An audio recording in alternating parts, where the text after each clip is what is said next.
I stood in the dimly lit hallway of Sunset Grove Nursing Home, watching my daughter Sarah's expensive designer heels click against the worn linoleum floor as she walked away. She didn't look back once. The manila envelope containing my reduced circumstances paperwork felt heavy in my trembling hands. Mom's just becoming too much of a burden, I had overheard her telling the facility administrator earlier. After Dad died in the market crash, she has nothing left. This is the best we can do. The best we can do. I almost laughed at the irony. This was the same daughter I had put through private school and Harvard Law School. The same one whose first house down payment I had covered. The same child I had given everything to. The nursing home room was small and sparse, with peeling wallpaper and a window that wouldn't fully close. A far cry from my previous life in our family estate. But I had known this day was coming. I had planned for it. Mrs. Anderson. A gentle voice interrupted my thoughts. It was Nancy, one of the kinder nurses. Would you like help unpacking? I smiled weakly, clutching my single suitcase. No thank you, dear. I can manage. As soon as she left, I pulled out my old flip phone.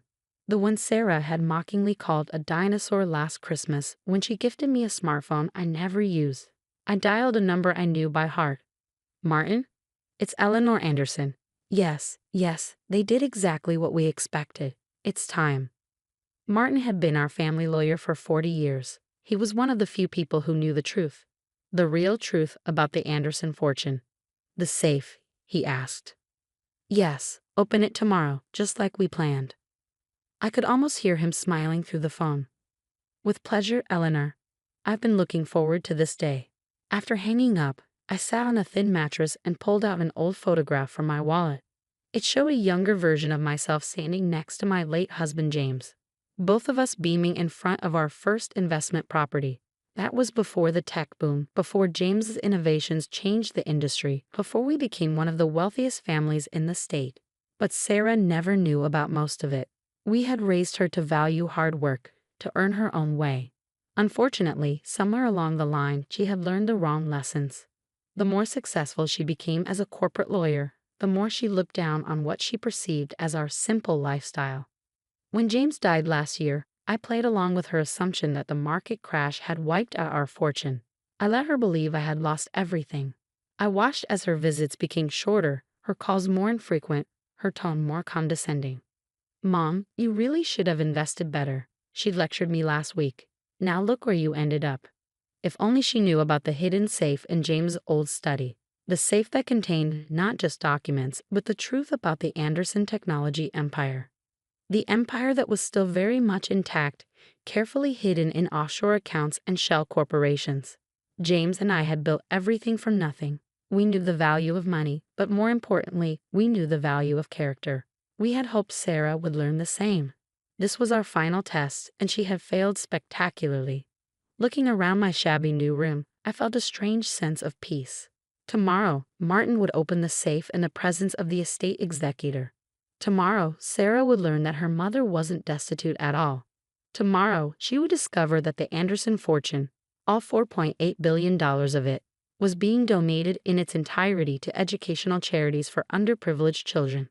All except for one small trust fund set aside for any grandchildren Sarah might have in the future. Because despite everything, I still hoped the next generation might learn the lessons she hadn't. I pulled out a pen and paper, beginning to write. Dear Sarah, by the time you read this, the sun was setting outside my window, casting long shadows across the room. Somewhere down the hall, I could hear other residents chatting and laughing. This wasn't the life Sarah thought she was condemning me to. This was the life I had chosen. A chance to live simply again. To maybe make a difference in the lives of other residents here who truly had no one. And tomorrow, everything would change. The next morning, chaos erupted exactly as I had anticipated. I was calmly sipping my mediocre nursing home coffee when my phone buzzed with notifications. Sarah's name flashed across the screen repeatedly, along with dozens of messages from reporters. But it was Martin's text that made me smile. Safe opened. Documents revealed. She's here now. Quite a show. I could picture the scene perfectly in my mind. Sarah, probably wearing one of her power suits, standing in her father's study as Martin opened the safe she'd never known existed. The look on her face as she realized the truth about her poor parents. The first document would have been the holdings list: tech companies across 3 continents, real estate portfolios, patents that still generated millions annually. The second would have been the recent bank statements, and the third, my personal favorite, would have been the charity directive signed and notarized last year. My phone rang again. This time I answered. "How could you do this to me?" Sarah's voice was shrill, unrecognizable. $4 billion? You're giving away $4 billion? 4.8 actually, I corrected calmly. The market's been quite good lately. But I'm your daughter, your only child. You can't just give everything away. Actually, I can. Your father and I earned every penny of it. We can choose what to do with it. But you let me believe you were poor. You let me think. I let you show me who you really are, I interrupted, my voice firm. And you showed me quite clearly yesterday. The line went quiet for a moment. I could hear her breathing, probably trying to compose herself like she did in court. "Mom," she said finally, her voice honeyed now. "We can fix this. I'm sure the paperwork isn't final. I'll come pick you up right now. You can stay in our guest house." "The same guest house you said was too good for me yesterday." I asked quietly. "No thank you, dear. I'm quite comfortable where I am." "Comfortable? It's a dump. I only put you there because I thought." "Because you thought I was worth nothing without money," I finished for her. "That's exactly the problem, Sarah. That's why every penny is going to help children who understand the value of education and opportunity better than you ever did." I heard what sounded like papers being thrown. "The press is already calling. Do you know how this makes me look? My own mother in a cheap nursing home while giving away billions. It makes you look exactly like who you are," I replied. "And maybe that's the best lesson I could give you." "I'll contest it," she threatened. "I'll hire the best lawyers." "You can try," I said. "But your father and I had 40 years to make this airtight. Martin made sure of that. The only money you'll ever see from us is the trust fund for any children you might have. And that comes with conditions about character and education that I suspect you won't like." Another long pause. When she spoke again, her voice was smaller, almost like a little girl who used to come running to me with skinned knees and broken toys. "Mom, I'm sorry. I didn't mean to. I was just frustrated, and—" "No, Sarah. You meant every word, every action. And that's okay. It showed me exactly where this money should go, to people who understand its true value." "What am I supposed to do now?" she whispered. "That's up to you. You can keep being the person who abandoned her mother at a nursing home, or you can become someone better. The choice was always yours." I ended the call and turned to look out my window. Below, I could see some residents in the garden, elderly couples walking hand in hand, others being helped by caring staff members. I had already spoken to the administrator about making an anonymous donation to upgrade the facility. Not enough to make it luxury, but enough to make it comfortable for everyone. Sarah would eventually learn that money wasn't everything. Or she wouldn't. But I had finally done what I should have done years ago. Shown her that actions have consequences and character matters more than cash. My phone buzzed again. This time it was Martin. "Phase 2 ready when you are." I smiled. Sarah had no idea that this was just the beginning. 3 months passed at Sunset Grove, and life took on a rhythm I hadn't expected to enjoy. The facility had mysteriously received upgrades: better beds, renovated common areas, and a new garden where I spent most mornings.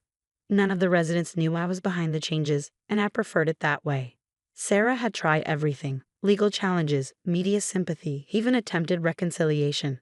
But each move revealed more of her true character. When the press asked why she'd abandoned her billionaire mother in a nursing home, her fumbling responses only made things worse. Then came the day of the first scholarship announcements. 5,000 underprivileged students would receive full rides to college, complete with living expenses and mentorship programs. The Anderson Education Initiative, they called it. Martin had arranged for the ceremony to be held in the city's largest auditorium. I watched the live stream from my room, smiling as tearful students and their families took the stage. Each had a story of determination, of fighting against odds, of valuing education above all else. These were the kind of people James and I had been before our success. Hungry for knowledge, eager to make a difference. My phone buzzed. Sarah's name appeared, but this time, the message was different. "I saw the ceremony. I finally understand. Can we talk?" I invited her to come to Sunset Grove the next day. When she arrived, she wasn't wearing her usual power suit. Instead, she was in simple jeans and a sweater, looking more like the daughter I remembered. "You look different," I observed as she sat beside me in the garden. "I feel different," she admitted. "I've been doing a lot of thinking. Watching those students today, it reminded me of the stories you used to tell about you and Dad. How you started with nothing." I nodded, waiting. "I forgot all that," she continued. "I got so caught up in status and showing off, in being the successful daughter of supposedly failed parents, I became exactly what you and Dad tried to prevent." "Recognition is the first step," I said quietly. "I've been volunteering at a local education center," she said, "teaching law basics to high school students. It's actually fulfilling. More than corporate law ever was." For the first time in months, I saw a glimmer of the daughter I'd raised. "Your father would be proud to hear that." "I'm sorry, Mom, not just for the nursing home, but for everything before that. For becoming someone you had to teach a lesson to." I reached over and took her hand. "The lesson wasn't about punishment, Sarah. It was about legacy. Your father and I didn't build our fortune to create a privileged care. We built it to make a difference." "I understand that now," she said, tears in her eyes. "And I want to help. Not with the money. I know that's gone, and I'm okay with that. But maybe I could work with the foundation, use my legal experience to help set up more scholarship programs." I smiled, pulling out an envelope I'd been keeping for this moment. "Martin helped me draw up some papers. If you're serious, there's a position waiting for you. Director of Legal Advocacy for the Anderson Education Initiative. But it comes with conditions." "What conditions?" "You'll be working directly with scholarship recipients, living on a normal salary, no special treatment. Think you can handle that?" She squeezed my hand. "I'd like to try." That evening after Sarah left, I called Martin. "Phase 3, I said simply. "Are you sure?" he asked. "The change seems genuine, but James always believed in second chances," I replied. "Let's see what she does with hers." The next day, a small trust was established in Sarah's name. Not enough to make her wealthy, but enough to help her do good work. The conditions were strict. The money could only be used for educational advocacy and community development. As I sat in my garden watching the sunset, I thought about legacy. Not the billions we'd given away, but the lessons we taught. Sarah was learning. The scholarship students were thriving. And somewhere, I knew James was smiling. My simple room at Sunset Grove didn't feel like a punishment anymore. It felt like exactly where I needed to be, watching good things grow from what we built, one student, one life, one lesson at a time. And Sarah? She was finally becoming the daughter we'd always hoped she'd be. Sometimes, losing everything is the only way to find what really matters.